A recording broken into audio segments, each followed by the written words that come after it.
Good evening, Singapore. My name is Charles Veys, and I'm a specialist in agricultural diagnostics. What does that mean? Well, I like taking pictures of plants, and over the past 10 years, I've turned that interest into a commercial platform to be able to push forward the productivity of our food system. Today, I show you Fotenix, the metaverse of agriculture. Now, agriculture's not a stranger to innovation. The green revolution and new plant varieties has fed this population and growing population for some time. But there's only so long can we rely on that alone. The cost of and losses included in our food system are at an all-time high, and we can no longer just throw labour at the problem. The sector is crying out for tools and techniques to be able to react in this dynamic market and changing climate conditions.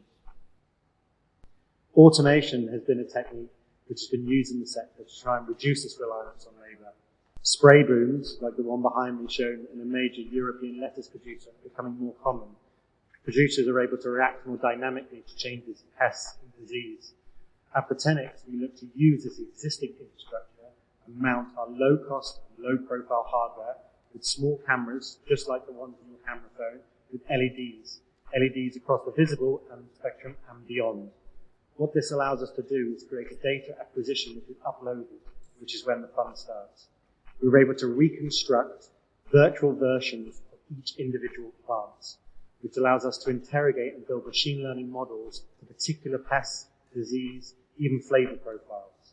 Now, what we're doing here is turning the plant into an asset and enabling farmers to become asset managers, making decisions of what to do on farm based on market prices and the resources they have available. But we think bigger than individual plants. We look over entire farms.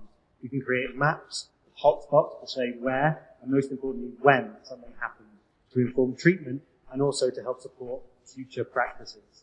Now, my favourite part is we can then rewind that data. We can look when that disease or when that pest initially occurred and retrain the system, each time cutting off more and more time for detection, going from days to weeks to months. Most importantly, improving the bottom line of agriculture and reducing reliance on a dwindling list of active chemicals. I've only scratched the surface of what is possible here, and we're becoming the metaverse of agriculture.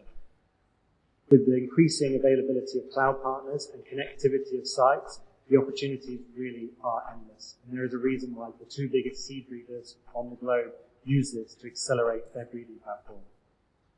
We're here today looking for partners across breeding, controlled environment production, and farm suppliers, those that can use this capability of diagnostics and help catalyze our food system, because this level of collaboration is key if we're going to hit very optimistic targets that are difficult but attainable, like 30 by 30. So I ask you, if you know or are part of an institution that is able to benefit from this or are interested in funding the translation of disruptive technology into this region, then please do get in touch and find us at the Smart Farming booth over at the back. I've been Charles Veys, and this has been Fotenix. Thank you very much.